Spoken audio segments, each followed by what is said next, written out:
Let's make some noise. Come on.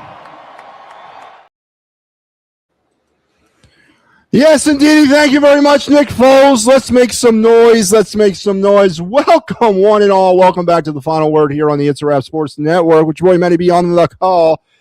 It is Sunday. It is 10 o'clock, and we have returned to our summer digs, so to speak, our in-season, our in-baseball season home, the 10 o'clock hour. A long time ago when this network first launched, this show was on at 10 o'clock. But as we've moved through it, and we've seen what works and what doesn't work for certain times of the year, this show works better at 10 o'clock this time of the year. And this was where we'll be until, as I've mentioned in the past, hopefully through Halloween.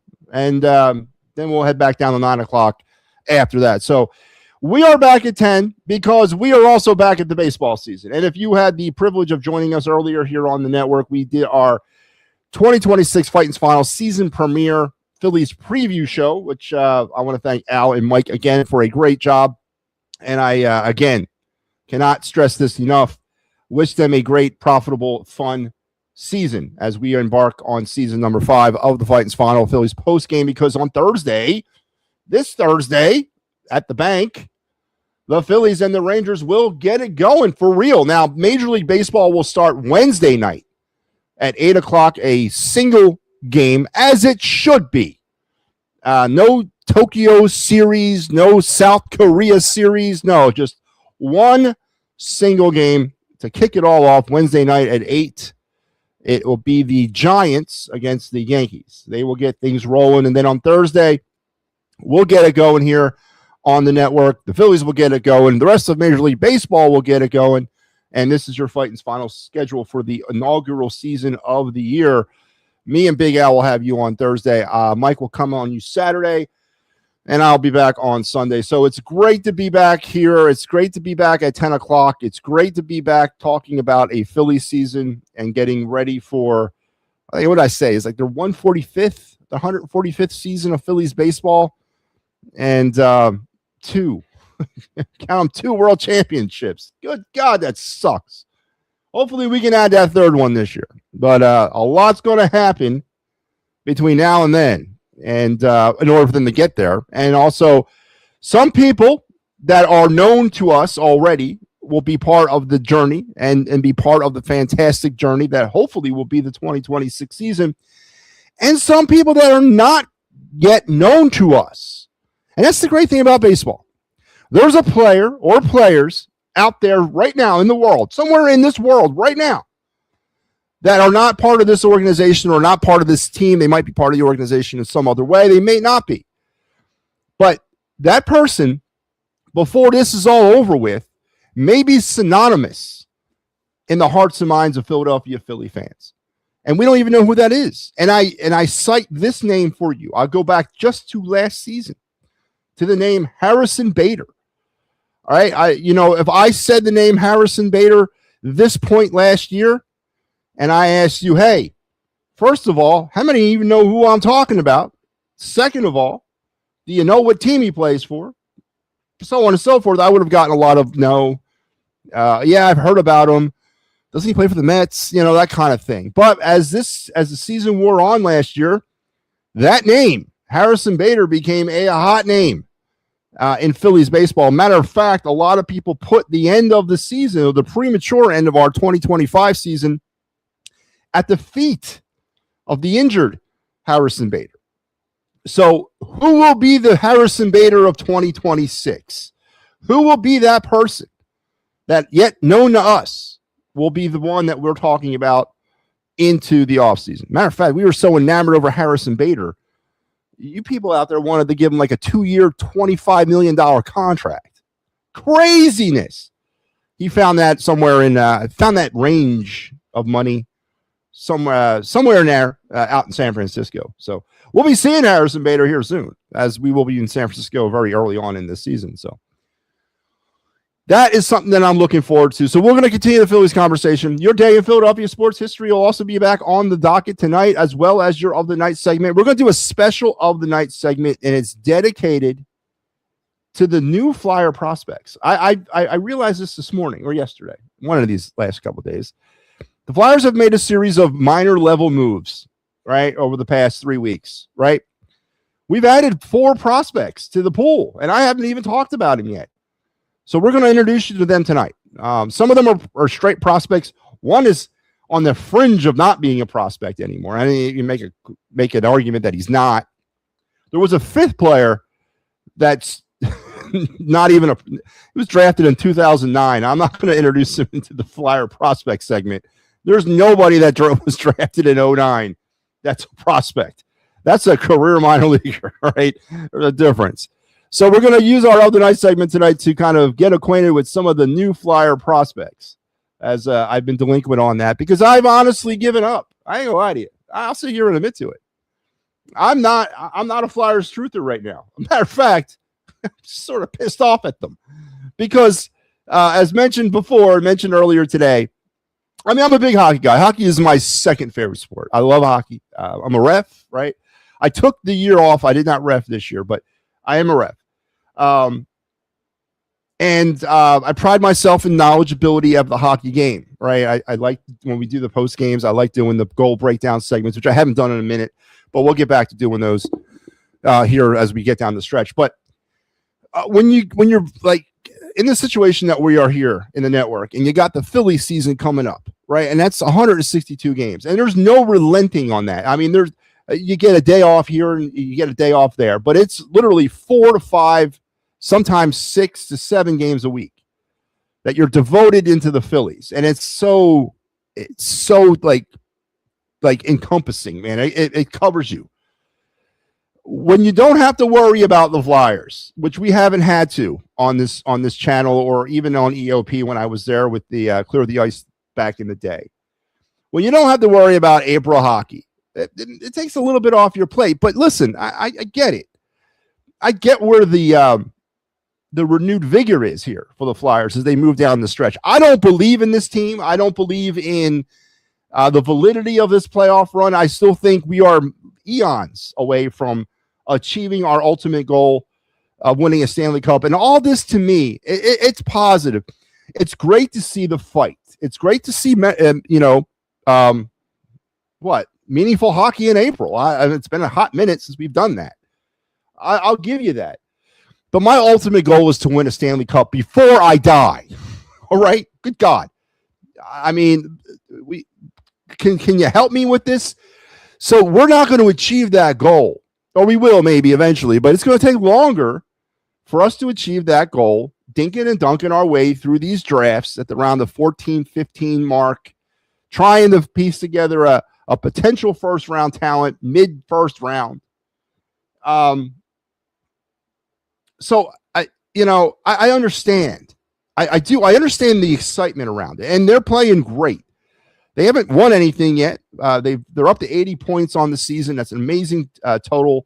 They're getting the goaltending from Vladar, who's operating in depths that he's never even been in before. He's long since eclipsed his most career starts in a season.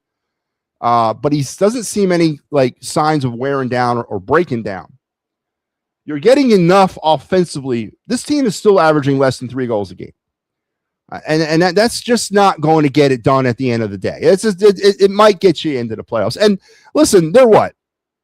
I think it's going to take 96 points to get in. I really do. And the way the East is set up, that's 16 more points. Is it doable? Yeah, it absolutely is. Is it going to be a fun little ride to get there? Yes. And am I happy that we're going to be part of it? 100%. But it really throws a wrench into everything right now as we're trying to scramble around. But we will be back this week. The Clear the Ice show does return to the It's a Wrap Sports Network this week. Here is your schedule for this week. And we are on a week-to-week basis with the show, right? If they get points this week, and I mean any points, 1 out of those 8 available, we'll continue on. But eventually, I'm going to have to make a decision here. But yeah, we're going to get into Flyers hockey. Again, we're going to talk about some of the new prospects that they brought in because I think they're important. Obviously, that's what it's all about for me right these days is prospects, draft picks, assets, all that. Until Danny B has the balls to make that trade. The Eagles are, of course, still in the news, making some selections and some moves as they get prepared for the draft. I think we've talked about the Eagles, but if you guys want to bring up the Eagles, I'll get into some Eagles talk tonight as well. So a lot on the friggin' table, a lot on the plate tonight as we start our broadcast week at our new old time at 10 p.m. So I'm glad to be back here with you and to wrap up your weekend. So let's kick it off. And there's Star Wars, my main man. He's happy we extended Sanchez, but he got too much. Listen, we talked about this. Star Wars, where the hell were you at for the preview show? If there was one person that I thought would be there, it would be you. Now, listen, if you missed the preview show, which you did, well, at least you didn't chime in. You can catch it on our YouTube and on our social medias, but you can also catch it on a special rebroadcasted time of 12:50 p.m. on Thursday. We are going to re-air that show to kind of get everybody excited for what is to come on Thursday afternoon. So go ahead and go watch it now, but make sure you're there on Thursday as we re-air that preview show. Adam says, good evening. I'm doing good, Adam. How are you? Elephant, what's up, brother? Joe Hales checking in. Joe, my main man, I'm glad Crawford and Painter made the team. Adam, like I said earlier on the preview show, the bigger story to me would have been them not making the team. Like, was there anybody really that thought, honestly, and I'm not being, I'm not trying to be a douche here. I'm being upfront. But was there anybody really that headed into the spring training and was like, well, they're not going to make the team? I mean, I know what the team said, and I know what the vibe was. They got to earn it. But was there really any question? Because if there was, I would like to know what the backup was. Like, if Justin Crawford, who honestly had an okay spring, and Painter had a favorable spring, they didn't wow anybody, right? They kept maintaining what they've been doing at their lower levels. But would there have been any? I mean, what would have been the plan if they didn't make it? I mean, Rojas is gone, right? So who are you looking at playing center field? Well, you move Marsh over there, and then who are you bringing up? You're going to start Kemp and left, and Painter. Good God, if he didn't make it, do we even have a fifth starter somewhere like laying around that we could use? So the bigger story for me, though, Adam, would have been if they did not make the team. And I honestly didn't have any doubt that they were going to not make it or make this team. That's concerning in itself a little bit because there was such, in my opinion, a large gap between them failing and succeeding in spring training. Right? I mean, let's face it. Let's be honest with ourselves. Let's be brutally honest with ourselves. Let's go, Ricky. How you doing? He says, "Let's go Flyers." Griff McGarry is back with the Iron Pigs. Yeah. Well, so Joe, now hang on. Pump the brakes, Joe Hale. So for those of you that are not aware of this, Griff McGarry, of course, is the former Philly draft pick, highly touted pitching prospect that has had his troubles throughout his young career. Phillies lost him to the Nationals in the Rule 5 draft this past November, right? Well, he was designated for assignment by the Nationals. Now, I believe the rule is this: if he's got to go through waivers, I believe, and then he goes back to the Phillies if the Phillies claim him. I have not heard anything other than the fact that he got DFA'd. Now, will he return to the Phillies? Maybe. Now, on the Phillies side, the player that we took from the Nationals, McCamby, he was also DFA'd by the Phillies. So a little Rule 5 stuff not working out for them. And I believe there's we can sell them back to sign. It's a weird thing, but Griff McGarry is not technically back with the Phillies yet. Not yet. Sanchez is only making $17 million a year for the guaranteed 6-year contract. I think Sanchez should fire his agent. You know what? Papernicki's betting on himself after one solid year. I mean, you got to look at it kind of like that, right? I mean, up to this point, Sanchez, was a competent starter, maybe a 3 or 4. Last year, he channeled his inner Cy Young. Sorry about that. Channeled his inner Cy Young and, had himself a world-beating season. There's no guarantee that he's going to repeat that process this season. God hope he does, but there's no guarantee. I think Sanchez bet on himself. I really do. I think he bet on himself. And, I mean, I'm okay with it. I think it's fair, especially with the labor uncertainty coming up in 2027. I think it's a fair contract. And we'll see how that all sort of kind of plays out. If he comes out, and don't forget, he got rocked in the WBC. I think he finished with an ERA over 13 in 2 starts for, was it the Dominican? No, Puerto Rico? One of those Latin American teams. But he got rocked. And he didn't really look too good at all. And I think he had 1 start with the Phillies, or maybe, it was 1 start before they pulled him to the WBC. I hear what you're saying, but for a pitcher that had one solid ace-like season, I think they're pretty good. Well, Kemp is a backup outfielder over Rokonis Jr. Nori is a joke, in my opinion. Well, Kemp is a backup outfielder over Rokonis Jr. or Nori is a joke, in my opinion. And Mike, you, of course, are entitled to that opinion. But I look at it a little bit differently. Dante Nori has never played above AA. And he got to AA last year in September. So he had 2 or 3 weeks of AA, and then the season ended. Dante Nori was also drafted in 2024, right? There's really no rush there. And again, we're going to go back and forth, I imagine, tonight about the notorious Phillies in their player development and all that, and they don't ever bring anybody up that fast. I get what you're saying. But to me right now, I'm okay with the situation in the outfield, and that's here on March 22nd, right? I'm not going to tell you that I'm okay with it in June 22nd if it doesn't work out and they don't do anything to try to change it. But to kind of go it from face value to start the season, Rokonis is a little bit of a different situation. I like to know the process involved there.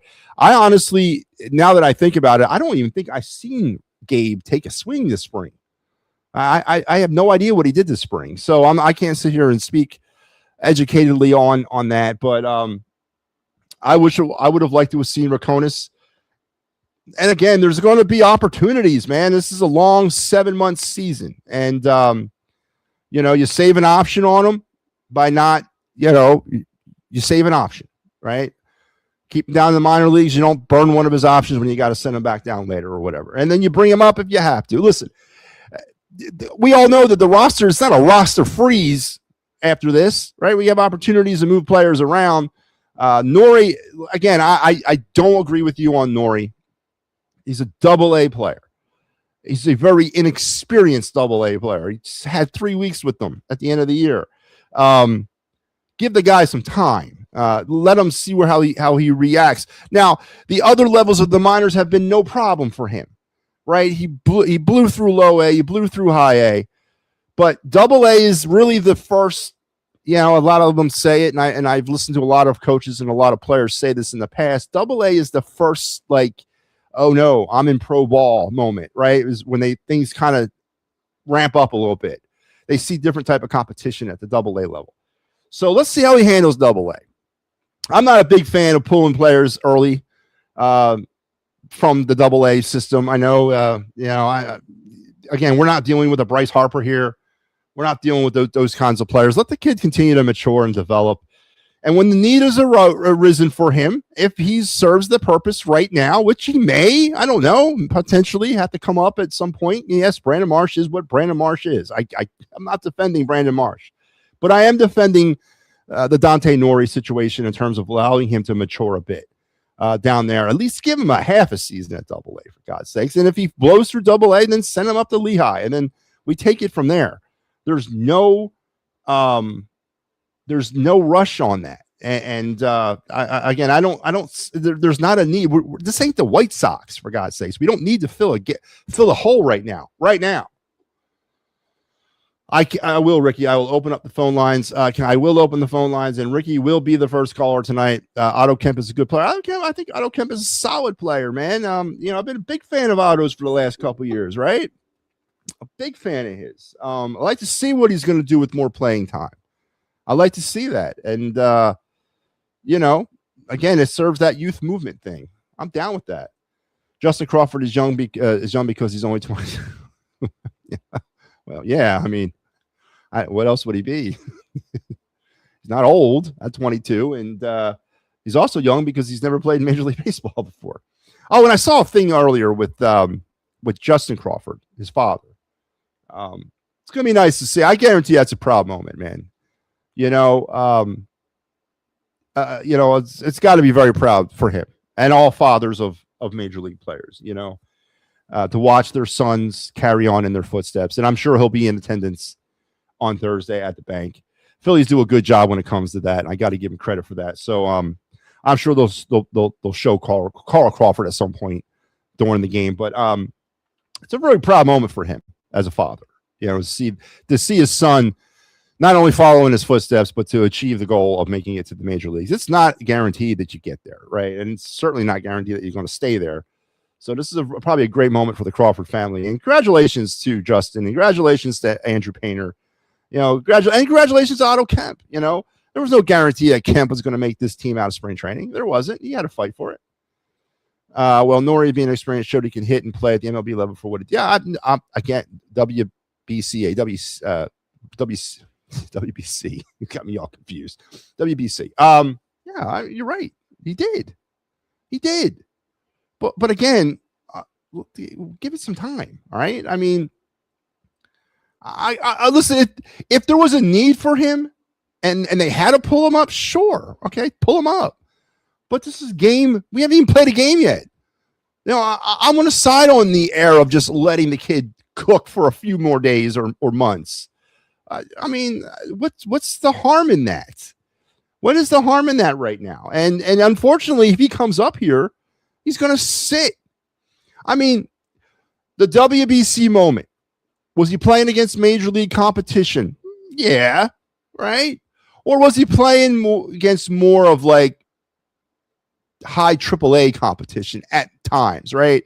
I mean, let's say what it is. The two teams that squared off against each other in the championship were probably the two most heavily laden MLB player represented teams.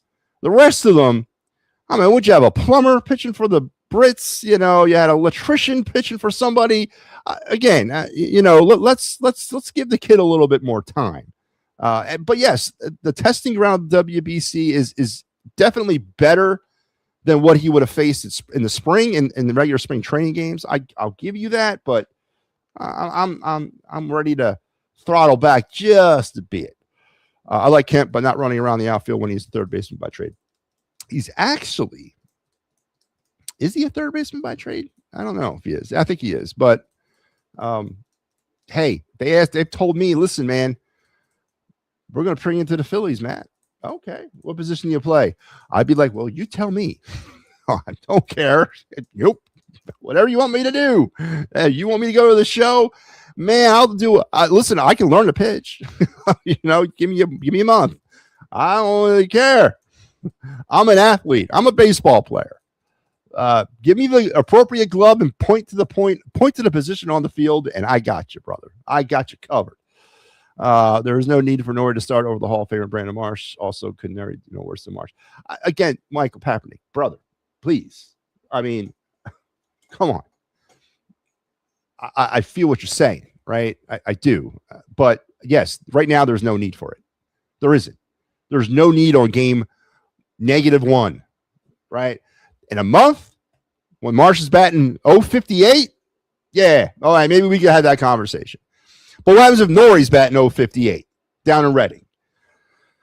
Again, Nori's day will come, and it'll come quick. I do anticipate him to be somewhere in the Heidi conversation of being a Philly at some point, maybe next year, right? Maybe this is a different conversation at the end of spring training in 2027, and he's a last day camp battle kind of guy, right? But give this guy just if he sort of assimilates to AA like he's assimilated to all the other levels and just blows through it, then maybe you sit down and be like, listen, let's move him up, right? If he's batting 520 with 17 homers and 35 RBIs for the first 40 games, we need to have a conversation about his future as a Philadelphia Philly. I'll give you that 100%. I mean, they did it with Rojas when they bumped him from AA to Major League Baseball, but they needed a center fielder. If Marsh gets hurt, if we have a rash of injuries, whatever, and there's a need, yeah, okay. But right now, no, there's not a need for him. Not right now. There isn't. We are frigging not even started yet. I mean, I get it. We all wanted to. We want to see that homegrown talent. I want to see it too. But come on, man. There's a process to this. There is. Guys coming out of the gate firing tonight, man. All right, so let's kind of handle some window dressing, some housekeeping, whatever you want to say it. I will open the phone lines. You guys can jump on in and we can have this conversation face to face if you like, or you can face to audio, whatever you want to do. But the phone lines are open. So there you go. You guys know the drill. You click on the link that should be dropping into your chat rooms at any minute now. It's buffering for some odd reason. I've never seen it do that before. But once it, there it is. I think it just sent. So once it hops in there it is. It's in. So you can click on the link and then come on board and we'll talk more about whatever it is that's on your mind tonight. Phillies are obviously the trending story of the night. Flyers, though, were a close second. And let's give the Flyers their due. And again, tonight on the very special edition of the Night segment, we will introduce you to the 4 newest prospects to enter the Flyer pool and what they could mean for the team going forward into this season and beyond. Our card segment is also back on tilt tonight. So a full show for you. Let's get it going with your day in Philadelphia sports history. So let's strap in, strap up, strap on. Keep your head, hands, and feet inside the car at all times, and let's roll. On this day in 1984, 7 different Flyers scored, including hat tricks from both Ilka Sinisalo, number 23. Did you know that? Did you know Ilka Sinisalo was number 23? Raise your hand out there if you even know who the hell Ilka Sinisalo was. I know who he was. Ilka Sinisalo, Dave Poulin, number 20, captain, in a 13-4 win over the Pittsburgh Penguins that set a team record for goals in a single contest. The record tied just 7 months later in a 13-2 win over the Vancouver Canucks still stands today. So in a span of 2 weeks, the Flyers registered 26 goals in 2 games. Good God, can I get that? That's the kind of offense I'm missing. That's the kind of offense that I want to see from this Flyer hockey team. Now, that 84 team was special. Actually, it was the 84-85 team, not the 83-84, but the team that would follow up the following year is the one that went to the finals against the Edmonton Oilers and lost in 5, I want to say, 5 or 6. They lost. But that was a special group. Those players were special. Those were the second generation, right? It was we were done with the Cup run, the Clarks, the Holmgrens, the Barbers, the Ashbys. Those guys were out. Now you had to make room for the Kerrs, the Sinisalos, the Poulins, the Props, the Howells, the Lindberghs. This was the second generation of just amazing Flyer players. And then they followed that up with generation number 3. And then after that, it got a little wonky. And we've kind of skipped a few generations since then. But that was a seamless, almost a seamless transition, from those glory days of the mid 70s, even into the early 80s when they were still kind of in their prime, but getting older. And then they transitioned to that group of young players that would carry the torch all the way through the 1980s and would give way to, Eric Lindros and that crew in the early 90s. So a special group of players. The Flyers at one point, there was a time where they developed players really well and they drafted even better. And this is for a team that's never, ever earned the first overall draft pick in the draft. You guys know that, right? In the Flyers franchise history, they've never earned or been awarded, I guess, the first overall pick ever. They acquired the first overall pick back in the 70s when they traded with the Devils, or in the 80s with the trade with the Devils, and they got Mel Bridgman, but they've never actually earned it on their own, or I should say were awarded it on their own. I guess you don't really earn the first overall pick. I mean, you suck for it, but there was a different time back then, man. They were really good at what they were doing. So on this night, the Flyers, the 13-4 shellacking of the Pittsburgh Penguins, tied a team record in goals in a game that they set just 2 weeks earlier. So there was your day in Philadelphia sports history, brought to you by the great folks here at the It's a Wrap Sports Network, purveyors of such programming as the Philly Friday Frenzy with Big Al, every Friday at 9 p.m. Here on the It's a Wrap Sports Network. Al will give you his he'll kind of wrap you up for the week and then start you off on the weekend. And then for an extra wrinkle, he'll throw in a Phillies postgame show. So we're going to put out a work here starting real soon. So make sure you're checking out the Philly Friday Frenzy here on the It's a Wrap Sports Network. All right, let's go now to good God, where am I on these damn comments? Norway. Oh yeah, let's do this. Let's take some of these. How fast Justin Crawford? He didn't really come up that fast. I mean, he was drafted in 2022. It took him 4 years. It's not really that fast for a position player. That's kind of what the standard is. I like. Oh yeah. Last year, Kemp been on the team for a while. So Kemp was a UDFA. Last year, Kemp's been on this team for a while. He got called up last year. He got sent back down, then got called up again, and finished the season here, and was part of the postseason roster. I believe. Yeah, he was. He was on the postseason roster. But Kemp was originally a UDFA, and toiled around the Philly system for about 3 or 4 years, and then finally broke out. He had a really breakout season in 2024 that not a lot of people heard about, but I was aware of it. But yeah, I don't know if he was there. I don't know if he's been here for a while. He's been here a little bit. Dylan Moore was hoping to get Dylan Moore. I was hoping he'd go back to the minors. Yeah, it's interesting. Dylan Moore. I don't really know what Dylan Moore, and I was mentioning this on the show, and I guess it doesn't really matter now, but with the way the Phillies bench is set up, they got 3 right-handed batters and a switch hitter. And the switch hitter is Rafael Marchand. Now, you do factor in the platoon situation in between with Marsh, who's a lefty, and then, you can bring him in. But that's an interesting, heavy-laden right-handed bench for the Phillies that I find interesting to start the season.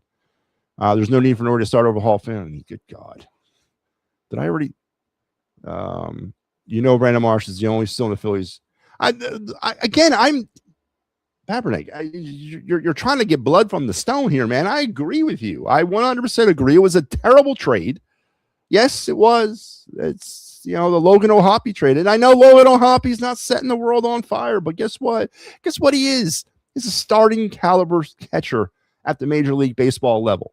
And he's a player that I could have saved 14 point some odd $1 million by not having to give JT another contract, right? I mean, he was definitely would have been a stopgap until we could have figured out something different, maybe through free agency next year, or perhaps with some of the players that are coming up behind him, or maybe even Marchand himself.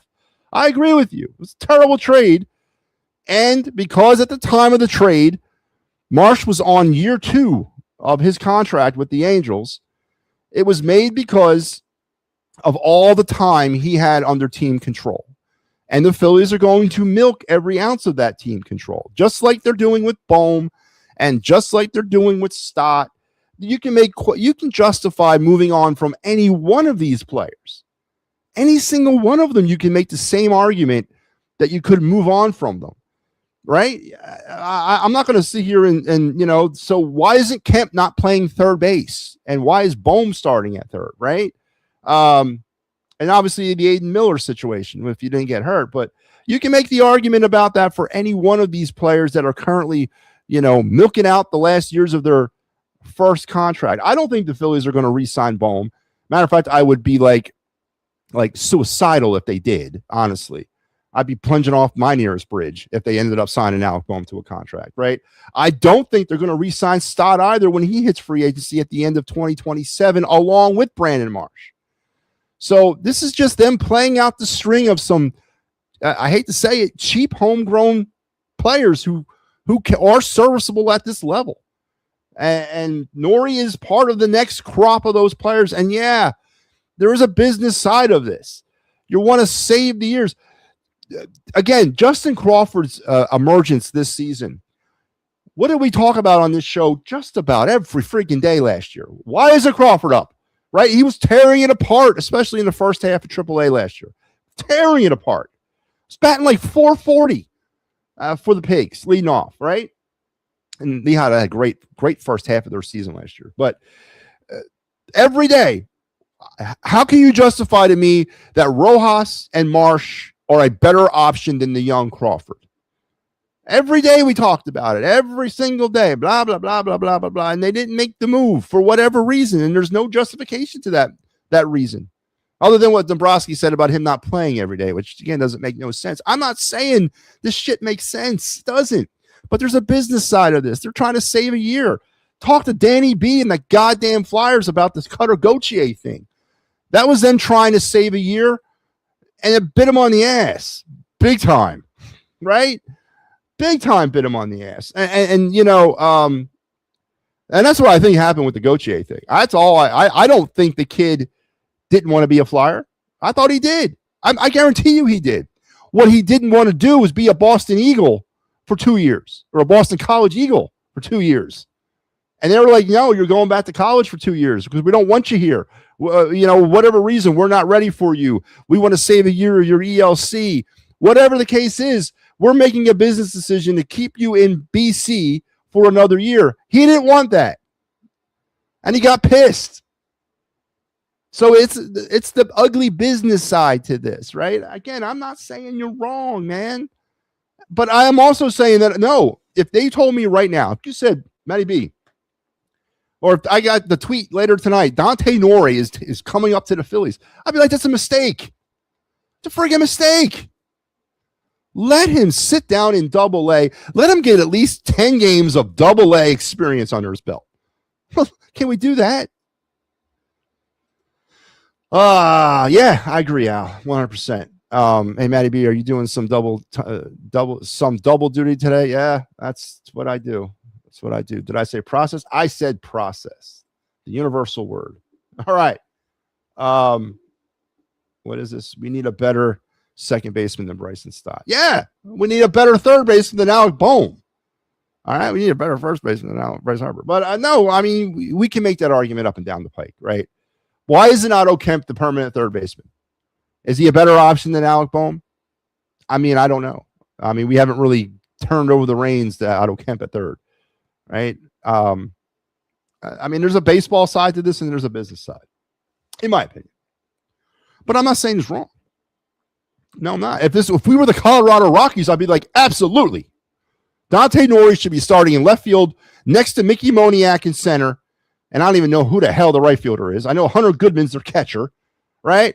I don't care. Double-A. Matter of fact, let's cancel Double-A. They go right from high A to Triple-A, and the real good ones go from high A right to the Rockies. Yep. We're going to throw everything against the wall and see what the hell sticks. I mean, absolutely. That's what we're doing. That's what we're doing. That's the new motto here in Colorado, right? Hell with Double-A. You're going to Triple-A or you're coming to the majors. One or the other. But we're not Colorado. We're not Pittsburgh. Why is the MLB doing Netflix? Because it's a cash grab there, Star Wars.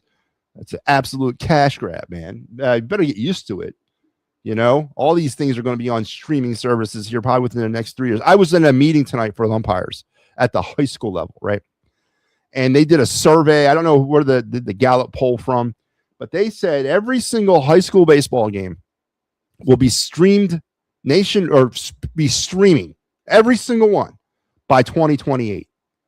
2028, every single high school game will be streaming across this world. That's absolutely amazing to me. Anybody asking me, do I get paid for that, by the way? Does my likeness that gets broadcasted out over the internet, like I was featured heavily on, I've glazed over this a couple times. I'll glaze over it one more time. I was featured in a Dick's Sporting Goods ad highlighting the accomplishments of Joseph Contreras, the 17-year-old pitcher who pitched for Team Brazil in the WBC. I did his last high school game before he went to the WBC. And I don't know if it was part of a commercial, what they used it for, but it's up there on their it was on their Twitter page. But the umpire in that and the footage they're showing is me behind the plate. I never got no money for that. No one called me up and asked me if it's okay to utilize my likeness for that. Where's my compensation for all that crap, man? Right? I mean, I did have a great opportunity working with a future MLB pitcher. By the way, remember that name, folks. Joseph Contreras, the son of Jose Contreras, who's actually the pitching coach for that team. Don't speak a lick of English, by the way. Joseph does, not his father. His father doesn't speak. He knows enough to get by. That was a great tournament weekend, man. I met him. I stood next to Frank Thomas as he was watching his son play. His son's scrawny as hell compared to the Big Hurt.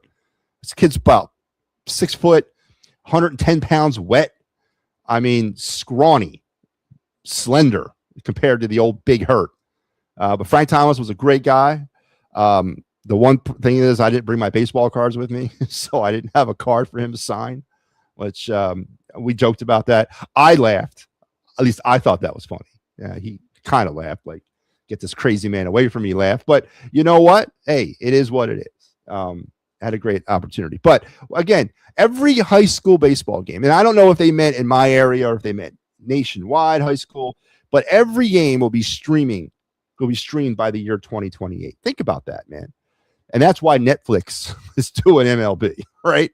And a short word. Walker's gone after the season. Hopefully. I mean, there's no way they're going to re-sign him.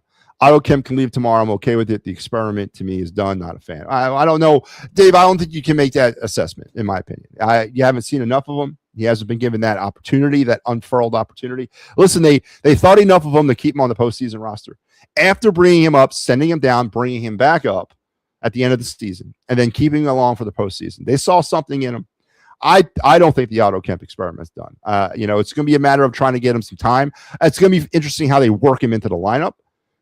Because I do agree with the statement that a younger player that's trying to get his foothold at this level has to play every day. They got to find a way to get him some time, and that's going to be the big thing about AutoChem. They got to get him some time, and I don't know. Maybe he does get traded, or maybe he does get sent back down at some point. I don't know, but you just got to find him some time. The Rockies are a AAA team. Yeah, they are. They are. But what if nobody? I don't care. They still used it. But let's head to the phones. As promised, our leadoff call tonight, my main man, Ricky Deal. Ricky, how you doing? 50% off the bearskin hoodie today when you go to stopawafflehoodies.com.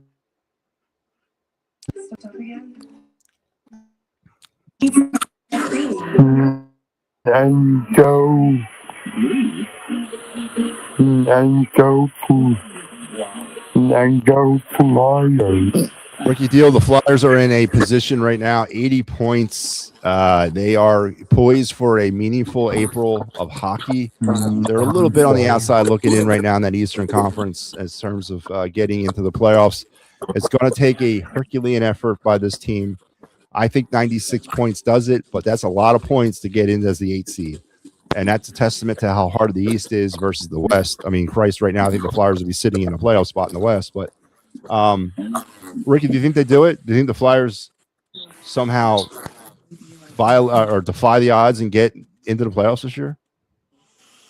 Mm-hmm. Gee, Ricky, did you say yes?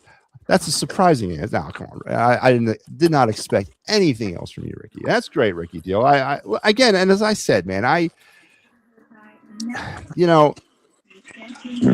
just having a hard time sticking to this team because I have such not disdain for them, but I just have such low expectations for them.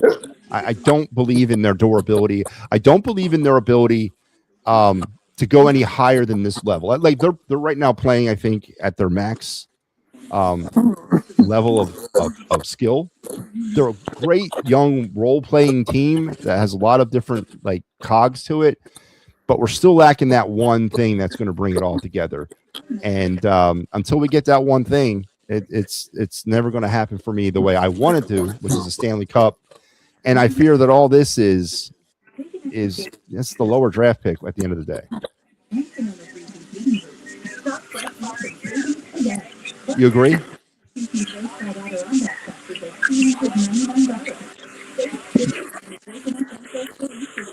Mm-hmm. Okay, so you agree. All right. Ricky, are you excited for the Phillies? Mm-hmm. Are the Phillies going to win a World Series this year? Mm-hmm. Let me ask you this. Should Dante Nori be playing for the Phillies or should he be in Double-A?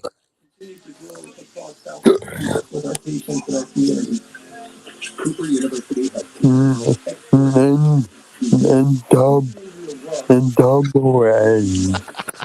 You need to let Michael Kaepernick know. All right, I agree with you. There ain't no need for him to play for the Phillies right now. Even Ricky Deal says Double A. Ricky Deal, the most optimistic person on the planet Earth, has validated that Dante Nori should be playing in Double A. Ricky, you're a prince among men. Thank you again for tuning in. Sorry we lost you the other night because of the audio issue, but keep on keeping on, and we'll talk tomorrow. Mm-hmm. All right, brother. We'll talk later. My man, Ricky Deal. Listen, Ricky Deal, as I said, the most positive guy that I know. And I don't know too many positive people. I don't tend to hang out with the positive crowd, right? I hang out with my own people, right? But Ricky is the most positive person that I know. And even he says Double A. Take that, Kaepernick. All right, let's get back to the phone lines. And Joe Hale's waiting patiently. Joe, how you doing? I'm good. How are you? Doing well, Joe. I want to start. Yeah, I think the Flyers can make the playoffs. But here's the deal. Everybody wants to know why Peter Martone is not up yet or didn't sign. Porter Martone. Sorry.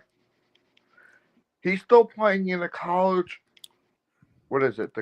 What do they call it? Frozen Four. Frozen Four. His team's still in it. Yeah, Michigan State, right? Yes. Yep. You know what's so funny? He could play against the number one prospect from Penn State. Gavin, what's his name? Gavin McWilliams, I think his name is.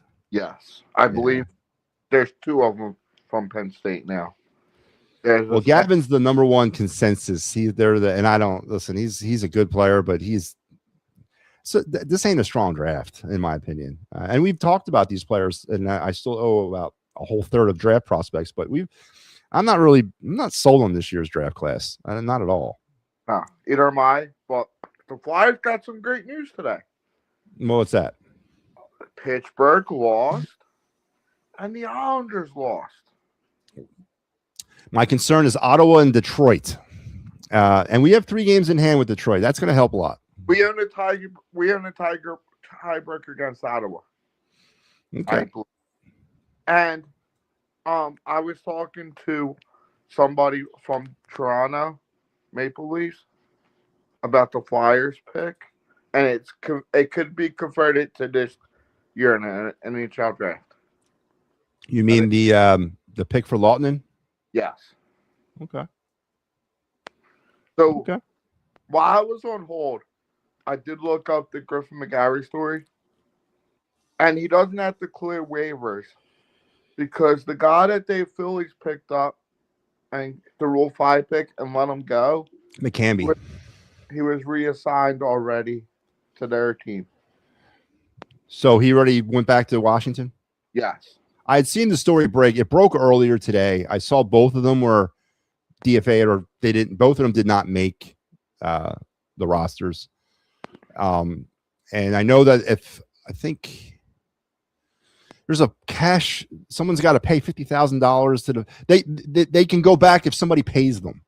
The Phillies are going to pay him because they want Griffin McGarry back. Yeah, that's how that works. Like a $50,000 fee or something like that to get the player back or something. I watched Gage Wood pitch yesterday. Mm-hmm. Philly. Well, he was on TV because my buddy's a scout for the Clearwater Thrashers. He had to go for college, and he said Gage Wood will start in Clearwater, but he's going to be a fast riser. He pitched yesterday. We talked about Gage Wood on the preview a little bit. Yes, Dante Nori should stay where he is and not be called up Kaepernick. Why would you be dealing with that here in about? I'm going to be dealing with that in about 5 minutes, but I agree. I listen. You know, I don't doubt Dante Nori's abilities to continue to progress at this level and become a viable major league player. I do. I don't. I think he's a good player. They wouldn't have taken him in the first round. I mean, it's not like it's a mystery that he's a good player. The Phillies took him in the first round. But I again, the guy's been a pro. This is his 2.5 seasons as a pro, for God's sake. So give him some time. Now, you were looking this up. Did the Phillies get the top pick? in MLB No, draft? I did look it up. I don't know who the hell was posting that, but no, I did some further research. The Phillies do not have two first round picks. They don't even technically have one. So they were supposed to pick at 26, but because they busted the luxury tax, the second tier to it, they got penalized. They got penalized 10 draft picks. MLB said they get a comp pick from the Rangers Soares signing. Yeah, but that's not until next year. But I'm talking about their first round pick. Their first round pick for this year, 2026, was at 26 overall.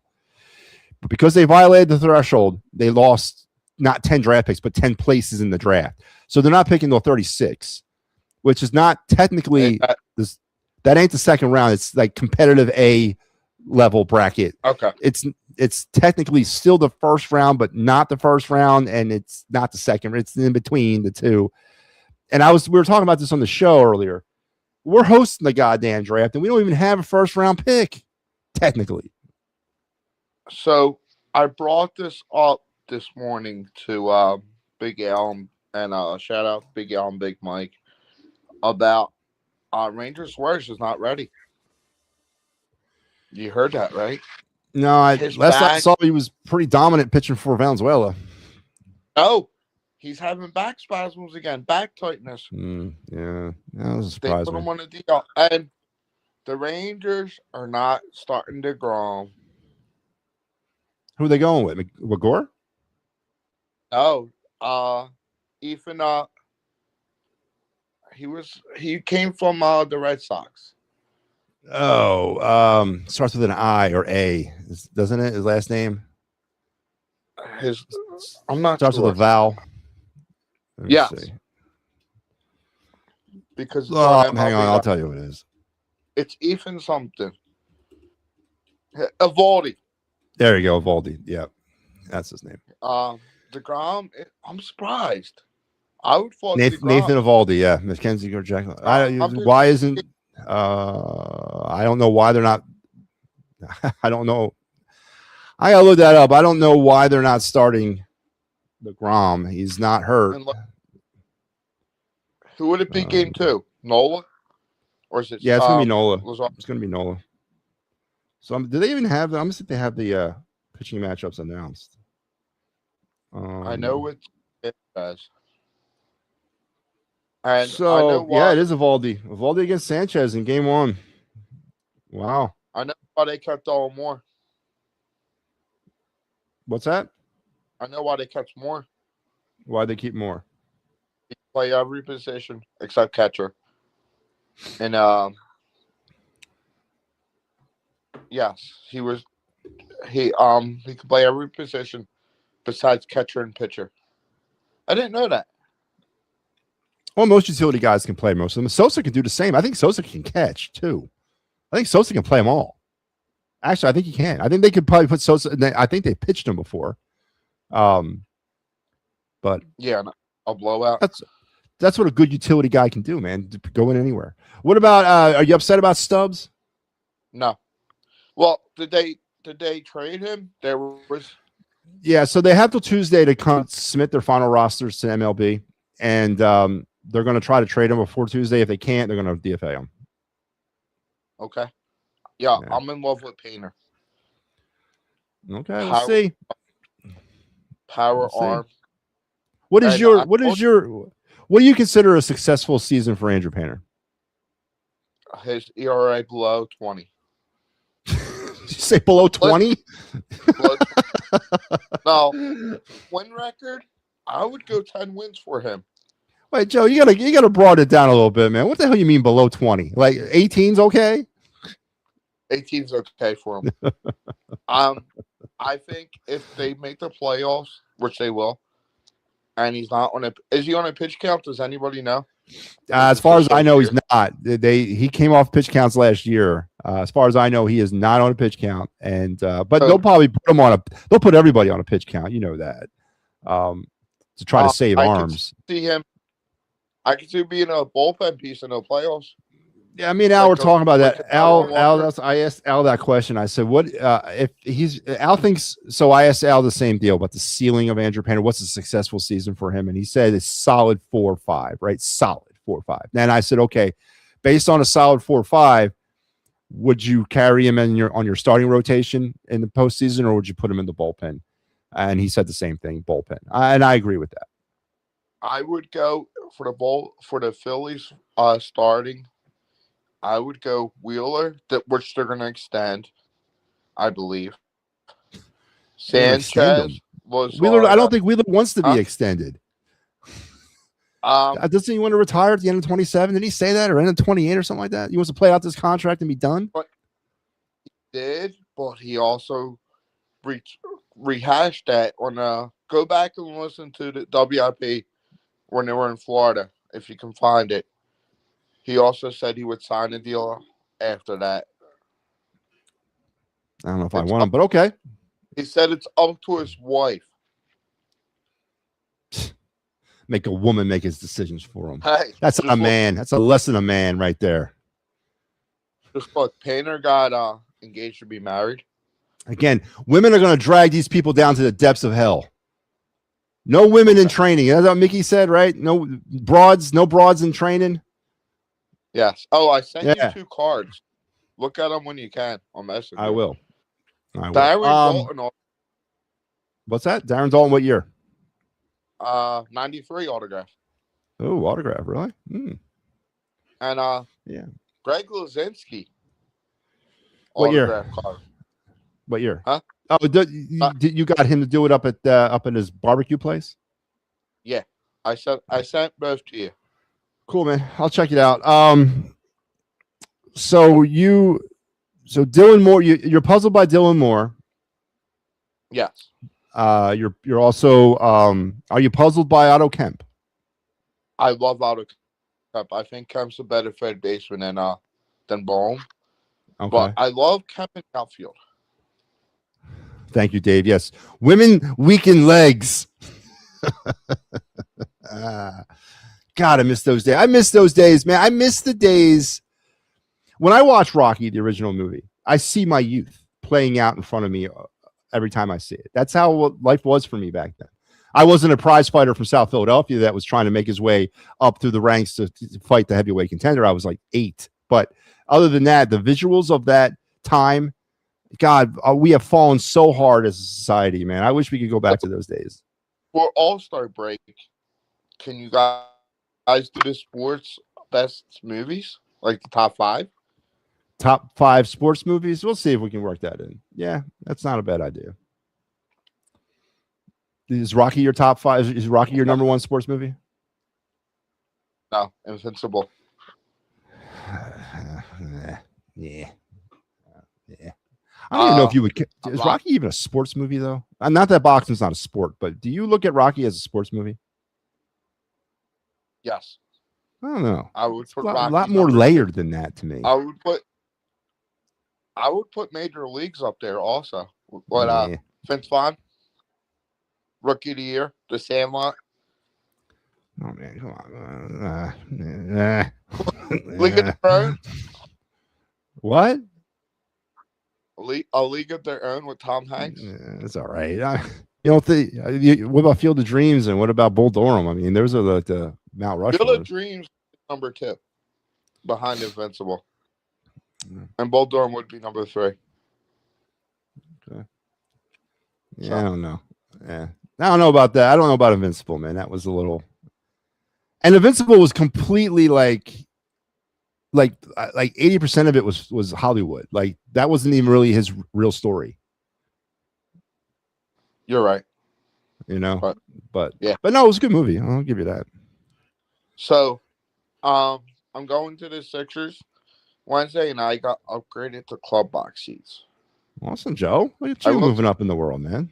I'll take pictures of what coming out of them coming out of the tunnel, and they said Embiid is out tomorrow, but he's playing Wednesday. But isn't George back on Wednesday? Yeah, and then Maxi's a week away. A little too late. They need to lie down and die like the good dogs that they are. I agree. And my bracket for college is still going strong. Good. That hasn't been busted yet? No, not yet. Is Nova still in it? I had Nova losing Did they go out in the first or second round? first round. Yeah. So did Penn, University of Penn. Wow. Oh well. All right, Joe. Is that it? Yep. 'Cause I got to deal with this See you crazy man tomorrow. on the other line. What? See you tomorrow. See you tomorrow, Joe. Joe Howe breaking off some interesting sports movies. I don't consider Rocky a sports movie. And I mean that in the most respectful terms. I look at that movie more deeper than a sports movie. And not saying it because I don't consider boxing a sport. Matter of fact, boxing might be one of the more gruelingest sports on the planet. But I look at Rocky as a deeper movie. I really do. Matter of fact, the boxing aspect of Rocky was like a secondary to me. It was the story of Stallone, right? Or a story of Rocky kind of, figuring out his life, kind of with boxing as the backdrop. And that's how I look at now Rocky 2, Rocky 3, Rocky 4. Does anybody recognize Rocky 5? Is that even recognized in the universe? Do we just skip over that and go right to Rocky Balboa? Do we cut out Tommy the Machine Gun completely from this and then go right to Rocky Balboa? Like, I look at Rocky Balboa, I guess would be Rocky 6, right?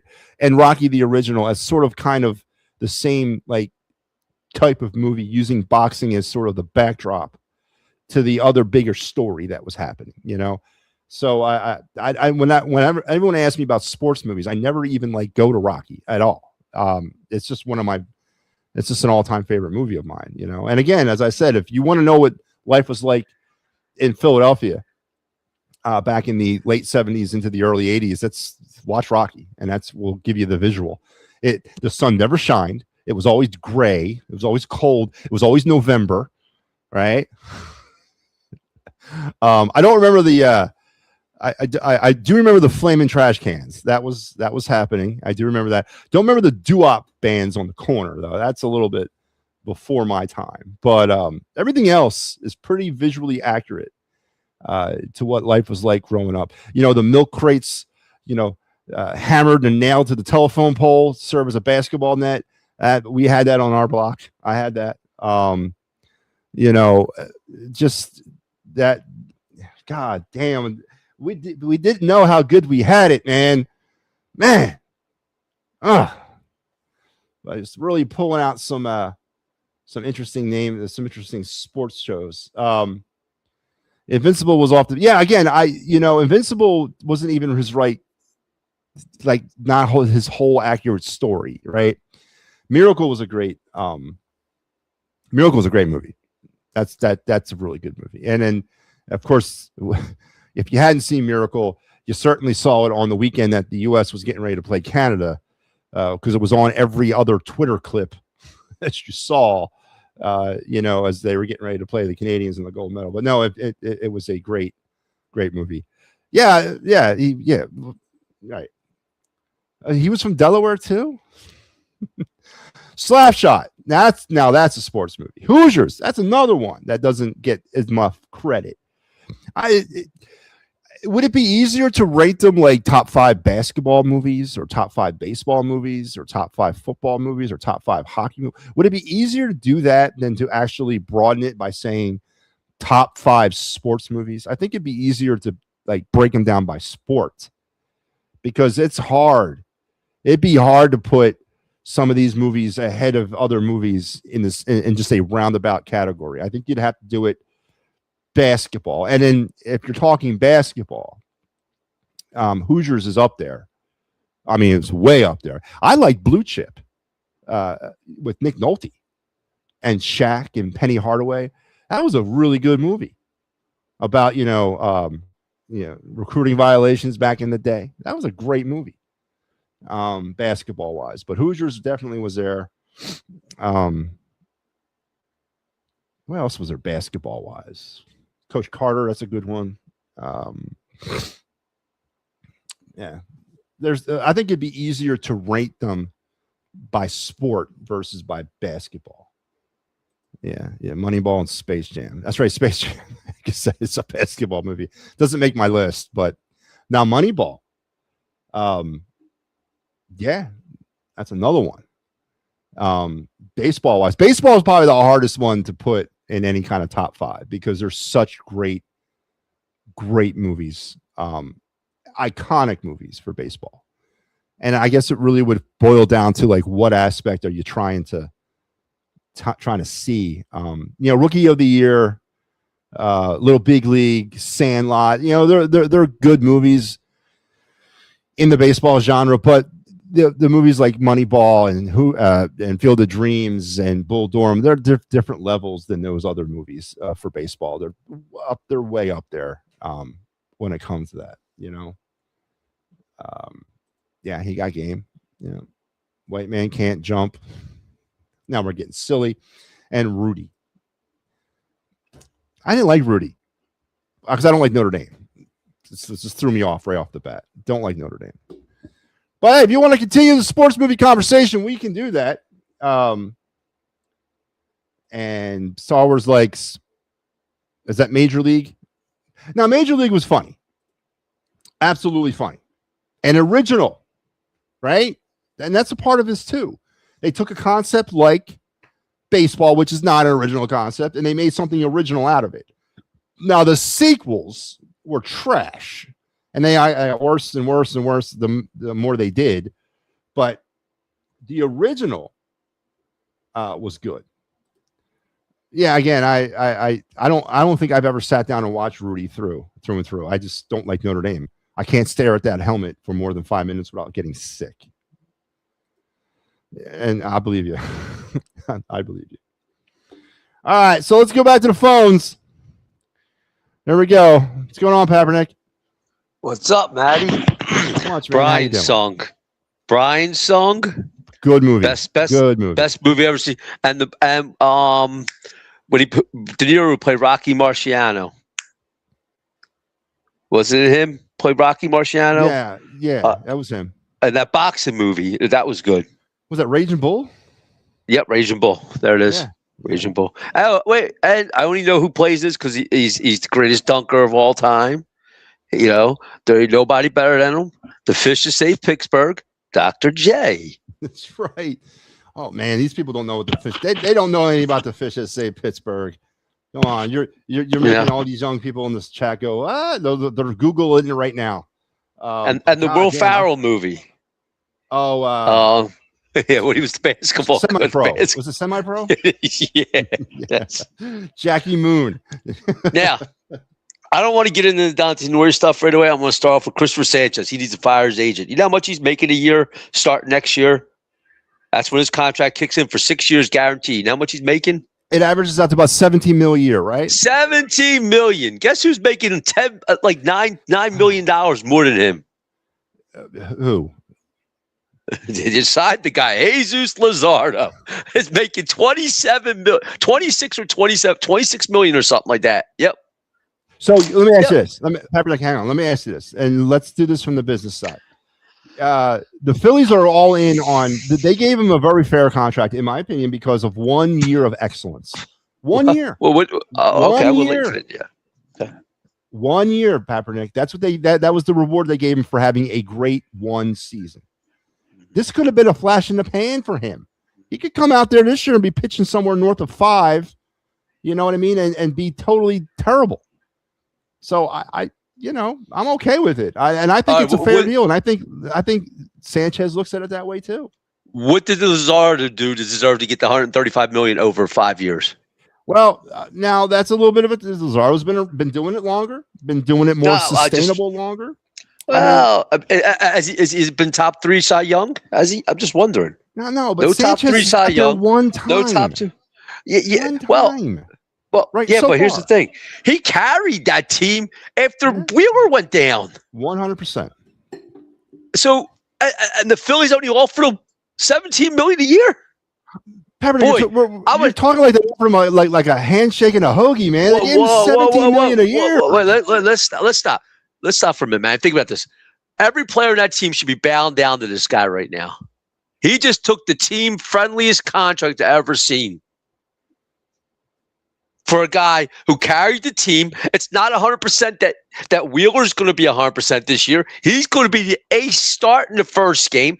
Yep. $17 million, and the guy who's the guy who's going to say he could be the third starter on the team in Luzardo's making $9 million more than him.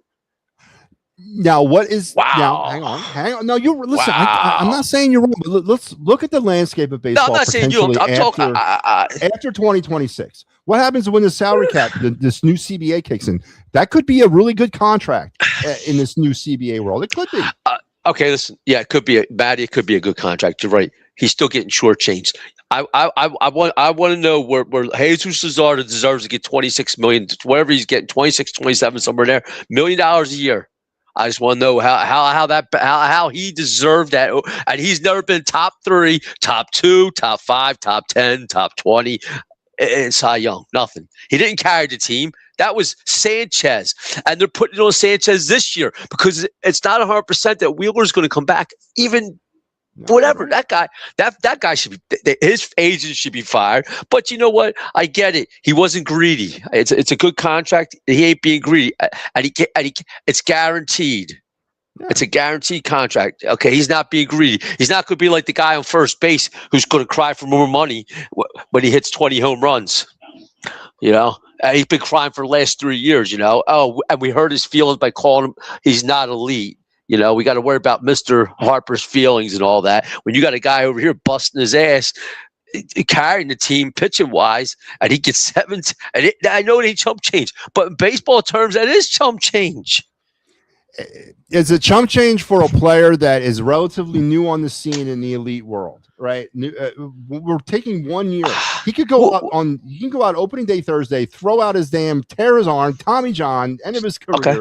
Whatever. So could Luzardo. Yeah, I agree, and I wasn't in the room negotiating this contract. I don't know what other incentives there were. I don't know the ins and outs of all the deal.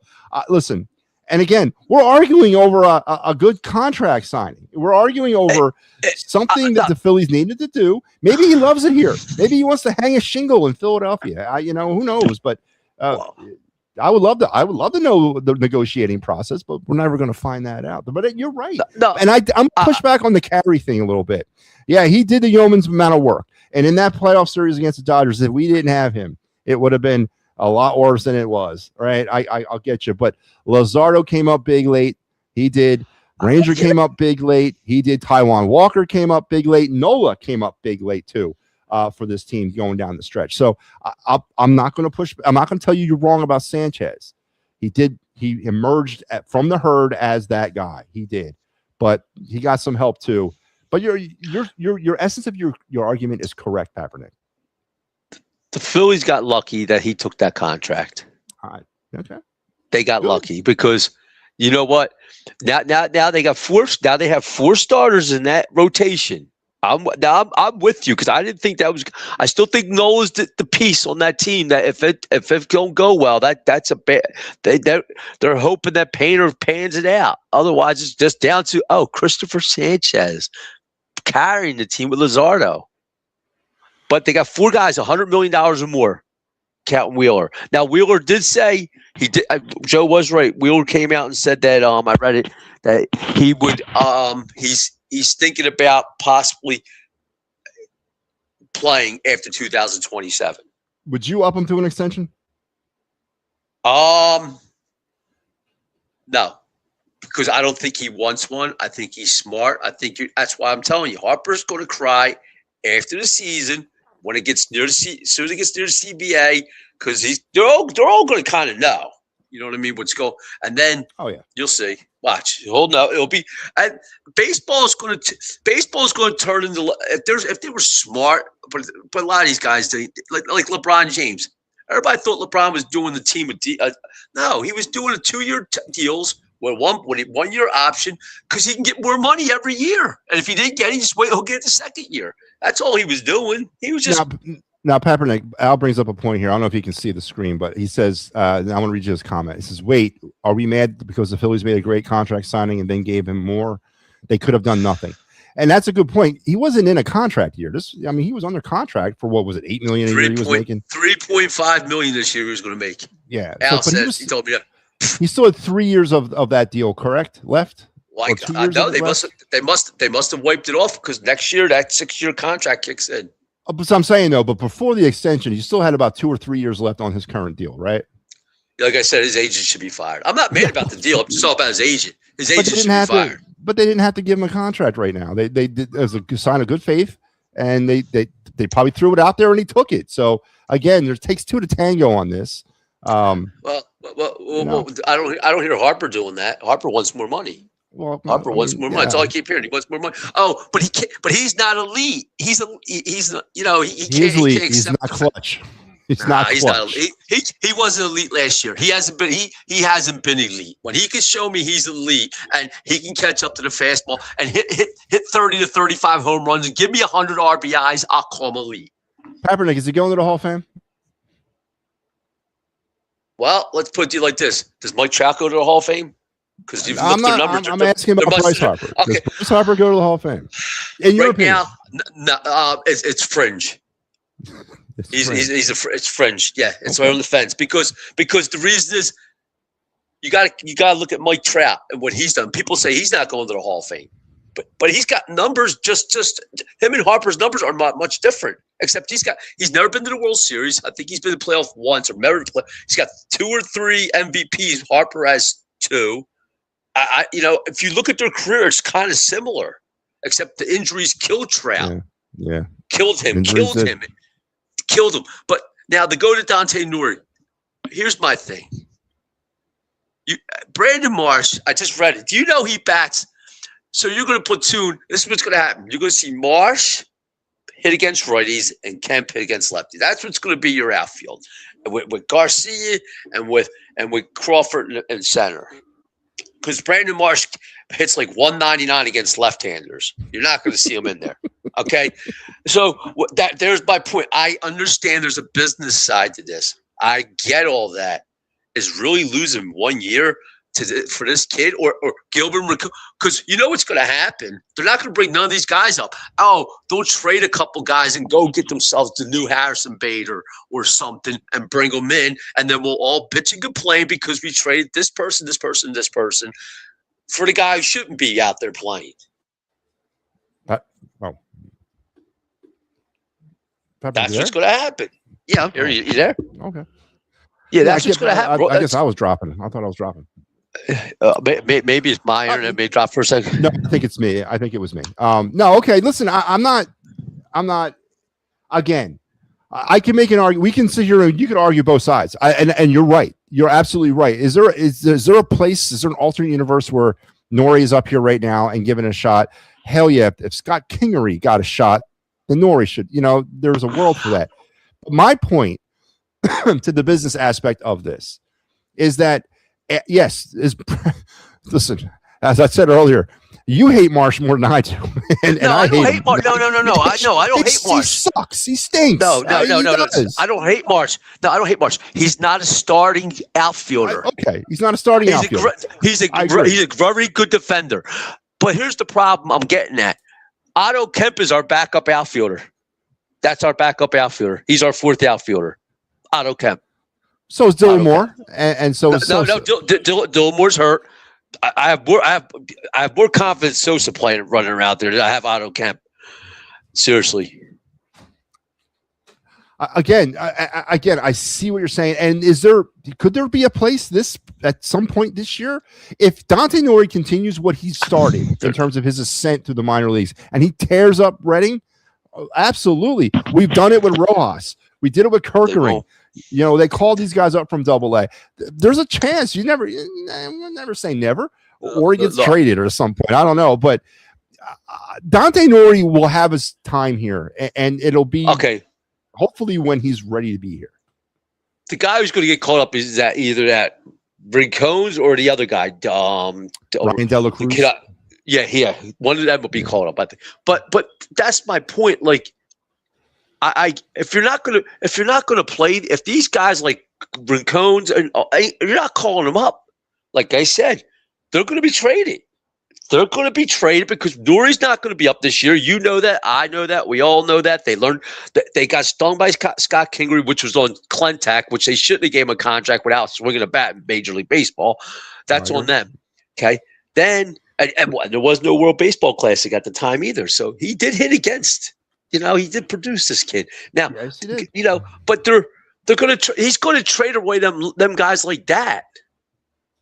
The Rincones and because he's got Nori, and he can move Marsh to right field still because he's still got him under control or wherever's going on. You see where I'm going? Like we're not going to see. That's what's going to happen. He's going to trade one of them guys for the next Harrison Bader. That's what's going to happen at the trade deadline. It's and when I say they're the third best team in the division. Yeah, I believe that because what's going to happen is I just saw today. Did you see Schwarber let off today? Mm-hmm. Yeah, I saw. Oh well. When Turner ain't playing? I guess, and then they're teaching. Wait, did I hear they're teaching Schwarber to play first base too? No, I didn't hear that. Did you really? Mike Laura said something like that this morning. I think he said something about. I could swear I heard that this morning, or during the thing you had from 5 o'clock that they were talking about Schwarber possibly playing first base, learning to play first base a little bit. Well, I would have, if that was on the show that we did at 5 o'clock, I would have remembered that. He didn't say it then. Maybe it was this morning. I heard something about first base and Schwarber, but I look at this team and like you do, and they're just constructed wrong. Harper's trying to hit 500 home runs. Schwarber going to do what he's doing, and everybody else, well, you're going to have Bomb batting fourth, and he's going to try to be a power hitter, which he ain't. Then you have Garcia, who is a power hitter, basically. He should be batting fourth. Then you have Brandon Marsh batting sixth. For this, you go down the line because we're forgetting JT. There's Brandon Marsh is going to bat seventh. I'll bet the farm on the fact he's batting seventh. They're not going to do it. Robbie will not do that. Robbie will split up that left and right. He ain't going to have three lefties finishing off the bottom of the line. That's what's going to happen. That's going to be your lineup. Either that or JT's going to be up where Garcia is, which I don't believe he should be because Garcia has the potential. He's shown it to do it. Now, I'm not going to sit here and hype Garcia up like everybody else does because here's my thing. Does he have the potential? Because he's done it. Couple 30 home runs a year. I mean, I just came off Max Kepler, and all I heard last year, Max Kepler was like the saving grace for the outfield. Well, how'd that work out for everybody who was behind Max Kepler? Well, once he started juicing, he was good. Well, I don't think that even worked either. It didn't work for him. It didn't work for Rojas. I mean, I don't know why Alvarado. I mean, how many more are we going to get here, man? I mean, what about that, Mike? Do you think MLB should send a probe into that? Phillies have had 3 players be suspended for PEDs over the last season. Is that enough for to launch some sort of internal probe on the Phillies? When they talk about PEDs, right? Rojas was marijuana, and then the other 2 were PEDs. Okay, but PEDs could be like creatine or something they weren't supposed to take or something. It was a banned substance. So if it's steroids, they should be. Look, there should be a dummy rule in baseball. One dummy rule: if you're taking steroids, you get. I'm talking steroids. They can catch it in your pee. Mm-hmm. You should be banned for life because you're an idiot. You're a dummy. Now, because most of these guys are taking. I don't think does Major League Baseball test for HGH or just the minor leagues. I think it's just the minor leagues, right? Yeah, I don't know what their testing process is in terms of HGH. It's only blood. It's only blood. It's only blood. You can only get it. You can only test it through the blood. I think it's just the minor league system right now. I don't think it's in Major League Baseball. That's why you don't hear these guys getting popped for HGH because no sports want them to do it. And you know what? I really don't care if these guys take steroids or not because you know what? In any sport, especially baseball, you still got to hit. You still got to hit the ball. What killed baseball it wasn't the Barry Bonds, the Jose Canseco's. It was the guy from Baltimore who hit 50 home runs, their center fielder, and he hit like 10 the year before. It was all the guys who were only hitting like 5 home runs that banked up to like 20 home runs or 15 home runs the year. That's what killed it all. That's what killed it because they knew people were juicing. We all knew that. You still got to hit the ball. It doesn't mean you. Did it help Pete? Did it help Pete and Cavili? Did he turn into a star? Wow, in '93 was good. Well, but I'm talking about in general. Pete was doing it long before that. You could just tell. I mean, you know. Well, so I'm was just saying. Kruk, so was Dykstra, so was Dalton. They're all Mitch Williams. They're all doing it, man. Sure. But what I'm getting at is like these guys doing these getting pop with this stuff. If it's can Alvarado speak English? Does he? I mean, I'm just trying to figure this one out. And he can. I think they can understand it more than he can speak it. I'm not saying he can't speak it, but I think he understands more than he can speak. So he don't have nobody that can read the label that says listen, you can't, whatever, you know. Listen, he knew what he was doing. They Rojas, all knew what they were doing. Can Rojas smoke? They're banning him for smoking weed. It's an illegal substance. What? Yeah. Doesn't the NBA don't even test for it no more? Well, I agree with Major League Baseball, man. Keep drugs out. Listen, you're a role model to these kids. God damn it. Boy, my kids. Boy, I was I'm okay. No, but I'm just saying. I get it, but if you're legalizing it, why can't? If it's legal in the state, I mean, if he's not doing it during the game, who cares? Well, maybe him and Nick Castellanos were doing it during the game. Who knows? Who knows what stories we know, man? Well, I mean, he's going. So he got. So wait. So his is. So it's an illegal substance. So he's gone. And what's the bullpen going to look like now? I mean, with Kerkering out.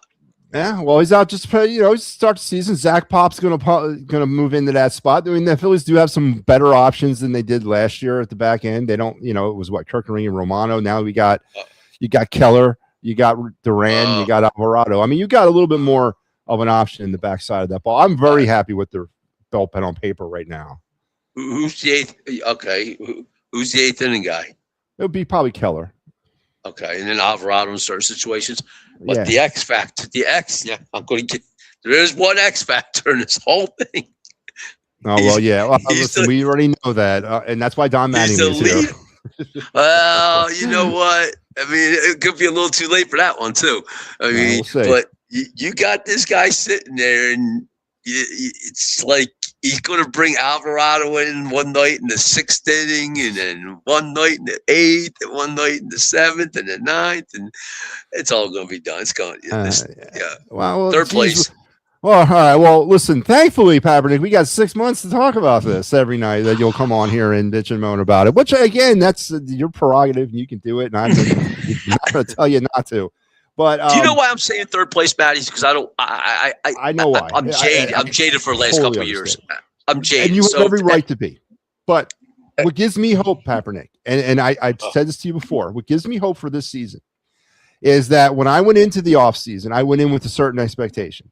And that expectation was running it back is a very good chance because of, like I said earlier today, necessity. They got no other choice but to run it back with the way these contracts are set up. But I wanted to see an infusion of youth. They've done that as much as I think they can this year. Okay. Crawford, I'm telling you, I don't know if I'm putting too much on the kid. Maybe I am. Maybe I'm not. Crawford, it could be a potential game changer for this team. He could be a potential offensive DNA changer for this team if he can do and get on base the way I think he can. Okay. And it to me, it'll change the makeup of this team. It'll potentially forcibly change these players to not. Maybe they see what Crawford's doing and getting on base in it, and it's contagious to them. And they're like, you know what? Maybe I don't got to try to overswing every friggin' pitch. Let's just try to lay something down down the line or something. I don't know. But I'm telling you, I think if Crawford can be what I think he can be, it's the step in that DNA change. But you're right. And on paper, and I don't listen to what do you say? Oh, well, 25% of our roster is whatever. What the hell ever, man. You know what you're doing. But I expected it because I didn't think they can perceivably move off of these contracts. That you can't. You're too indebted. And now, granted, bringing Schwarber, bringing Real Muto back, that's self-inflicted of not wanting to change. That's a little bit different, yes, but I'm until I'm sitting here eating crow about Crawford. I really think he's going to be at least a difference maker for this offense. Okay. Can I just clarify something? When I said I brought it up today, I think with you and Mike and Alan, When I say the Braves lost their players, and then I heard, we lost this person, we lost Harper, no, we haven't lost Harper for a season. The Braves have lost Acuna and Albies for a season. The Braves have lost Riley Strider. you see what I'm going? They've lost major pieces of that team. The biggest hit to the Phillies was Wheeler. Yeah, no, the Phillies have been lucky too with that. Yeah, and That's they lost Harper for a half a season. That's about 6 weeks, but that wasn't a season ender. You're right. No, the Braves have been dealt a tremendous injury situation. And we're banking on that. I'm just saying. I'm not. I don't know if I picked the Braves to win the division or I don't. I probably will because I don't like the Mets. I hate the Mets worse than I hate the Braves. But it's just there's too many question marks. Well, to me, looking at the Phillies, going, okay, are the Phillies that good, or was it the division wasn't that good? Because even without the Braves, or no, the year the Phillies won the division. When they lost to the Mets in the first round, the Braves kind of tanked that. The Braves were up there, then they dropped down because of the injuries, and then the Mets took off. Well, that's my thing. And then if the only silver line is if the Phillies make the playoffs, hopefully the Braves make the playoffs because the Phillies haven't beaten nobody in the playoffs since the Braves. And that was the World Series year and the year of the pennant. After that, they lost to the Mets and the Dodgers. So that means that means the Braves might have our number now because they're due. Listen, the playoffs are a whole other animal here for me. I'm taking this thing. I'm doing something different again this year. I'm not looking ahead to October. I am literally taking this thing one day at a time as we move through this season. I'm taking one thing. I'm telling you right now. Whether they win or lose 5 minutes of that game, I will stand by it. Any game, Robbie should be fired. Yeah. All season, he's got to get fired one way or the other. I don't think he cares, really. I don't know. It's funny because Mattingly's presence, even though he's gone, Mattingly himself has said, I'm not interested in managing anymore, which is horse crap because if push comes to shove and Nebraska goes, hey, listen, Don, I got to fire this guy. And I need you to step in for the year. But he's not going to say no. He'll say yes, and he'll do it for the rest of the season. So the fact that they brought him here, if I was Rob Thompson, I don't think he's that stupid. That conversation must have come up in passing. Hey man, Dave, is he here for me? I mean, why are you bringing him here? Yeah, exactly. What's the reasoning around all? I would like to think Rob Thompson's that smart to ask that question. I don't think Robbie's asking that question. All we got was, look, we're giving you a contract extension, and he just keeps his mouth shut. That's all he's doing. Or the severance pay, as you like to say, he's just keeping his mouth shut because he's just like, all right, final year. Oh, we'll give you a new contract, Robbie. Don's coming in. Oh yeah, while he's walking away, while he's like, yep, suckers. Yep, I have a 1-0. I can't run a bullpen. I don't know how to do a lineup. I can't tie my shoes. I don't know how to make a sandwich. And you're giving a lot of credit to ask more than one question to Dombrowski. I don't know. I hope you're wrong about that, man, because then we're in a whole other world. All right, listen, I'm going to let you go, man. All right. You have a good night. Man. I'll try to get on tomorrow. Tomorrow night I can get on because I'm off work.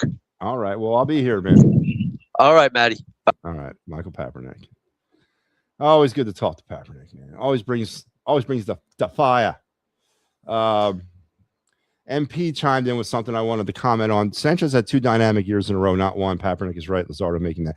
Well, okay, let's look at Sanchez's 2 dynamic years. All right, when I say what he did in 25, I want to say, hang on, let me bring it up. I don't know. Hopefully, I don't lose you guys. So his WAR this year in 25 was 8.0. His WAR in 2024 was 3.4. He was 11-9 versus 13-5. His ERA was at 3.32 in 2024 and 2.50 last year. He played in 31 games in 24, 32 games this year. Started 31 in 24, started 32 this year. All right. Let me see. Where's his strikeouts at? 44 walks both years. Damn it, where's his K's at? Strikeouts. There we go. He had 153 strikeouts in 2024, and he had 212 strikeouts this past season. All right. Listen, that's a significant change. All right. I'm going to say he had a solid 2024. He had a different level of 2025.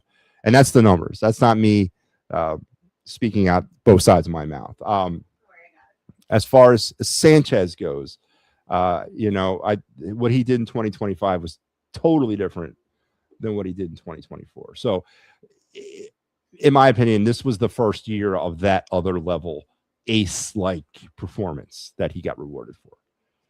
Schwarber don't go to the Hall of Fame. I don't think he does either. They had to call a line if they don't know Rojas. Yeah, I heard it was weed. Different for Drens. What? Jesus Christ. Rojas got popped for a horse steroid. Is that true? Which is nothing short of absolutely hilarious. Kind of reminds me of Bernice from Dodgeball. Low-grade beaver tranquilizer. Rob Thompson is like Nick Sirianni at little kids. Like kids. Star Wars, man. Stop using the voice translator, man. All right, listen. We are 1 hour and we're over an hour and a half in. I guess we're gonna cut it short tonight. Wow, man, we're gonna cut it short tonight. So I'll save the of the night segment tomorrow. We're gonna get into some Flyers hockey tomorrow. I promise we'll get into Flyers hockey. I lose track of time when I'm on this show. We'll also do the of the night and then we'll do our card of the night tomorrow. I'm sorry. Again, we lost track of time. This is your schedule for the week here on the network. Big week this week. Tomorrow I'll be the only one coming at you at 10 o'clock on the final word. Tuesday, you got the Gridiron Weekly, me, and then we'll be doing a twofer as we got Flyers post game as well. On Wednesday, it's Pittsburgh Sports Desk and me, and then the big day on Thursday at 1 p.m. or around 12:50, actually, not 1.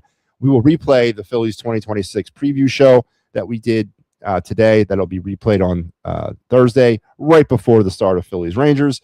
And then Evan Evaldi is getting the start for the Rangers. Why is DeGrom not going? He will be opposed by Christopher Sanchez, and we'll have you post-game. Me and Big Al will be there for it. We'll also have the Flyers and Blackhawks clear the ice, and then the Philly Friday Frenzy on Friday. Best of the week of the It's a Wrap Sports Saturday, along with the Phillies, Rangers, and Flyers, Red Wings post-games. And then we'll start it all over on Sunday with the Philly AM Sports Show. More post-game Phillies, Rangers, and Flyers Stars. No final word on Sunday or Thursday this week due to post-game obligations. So I will not be doing shows on Thursday or Sunday. I will have post-games on both those days. So that's the way it's going to work for the rest of the season, essentially. MP says he was an all-star. That I understand what you're saying, and I'm not taking away what he did in 2024 because he was definitely separated himself from what he had done previous years. But what he did this year or this past season, he was not pitching like an ace in 2024, right? This past season, he rose to that level of acedom, right? And like I said earlier on the show, on the preview show, this move was probably more set up for the future and for the rotation in the future. I get it. I can't sit here and explain to you why he took less money than Lazaro or why he was given less money than Lazaro. I don't know, whatever. But he took it. They didn't hold a gun up to his head and say, "You better sign this, or we're shipping you off." Maybe he knows something they don't know. I don't know. But I'll take the friendly deal, right? I'll take the deal. Lazaro won 15 games with Phillies and 20, the only other digit win year. Yeah, again, why am I arguing this point with you? I did not negotiate his contract. You guys are getting really upset about this. Lazaro record all time is 41-41. The Phillies overpaid for Lazaro. Maybe or maybe not. Again, I'm looking at what this rotation might look like in 2028. As I don't think Nola and Wheeler are going to be part of this rotation, and I need two top tier guys right now. Right now, those two, Sanchez and Lazaro, fit that bill. They're trying to bring along some younger players behind them, guys. In Painter, in Gage Wood, Gene Cabrera, name a few. So they're positioning themselves for that. Maybe we don't go through that dramatic ass drop off once this run does end, and we don't fall apart like we did in 2013, and we're setting up the pitching rotation for the future. I don't really care how they do it. All right, I really don't.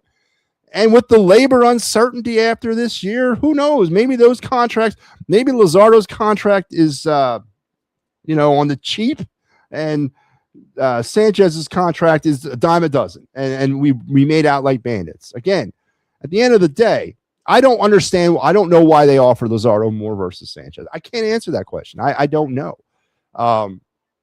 Maybe they value something more in Luzardo than they do in Sanchez. Maybe they have a little bit more confidence in Luzardo's staying power based on the fact that he's done it for a few years at the level that he's done it, right? I don't know. I mean, I really don't.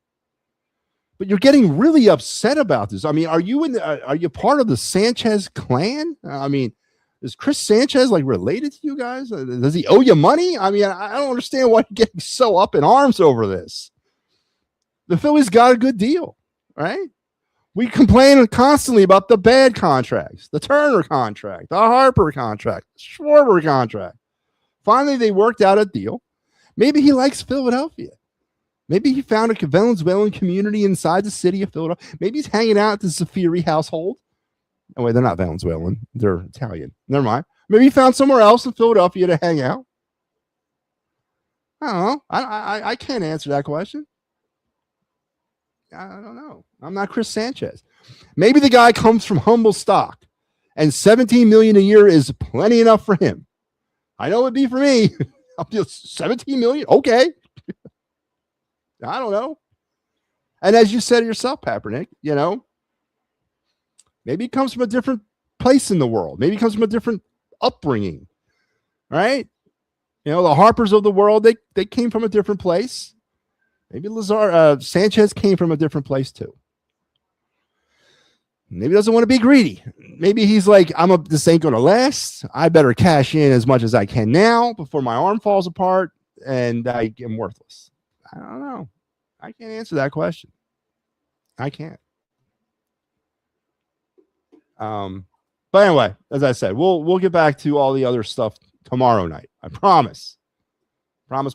We will do the other night segment. We will do the card review. We'll get back to all those great things, as well as continue to get ready for the start of the 2026 Phillies regular season on Thursday. Evan Labald, or what's his name? Evan. Oh, good God. Where did I? Not Jacob deGrom, which I find is very interesting. I got to research that and find out why he's not pitching.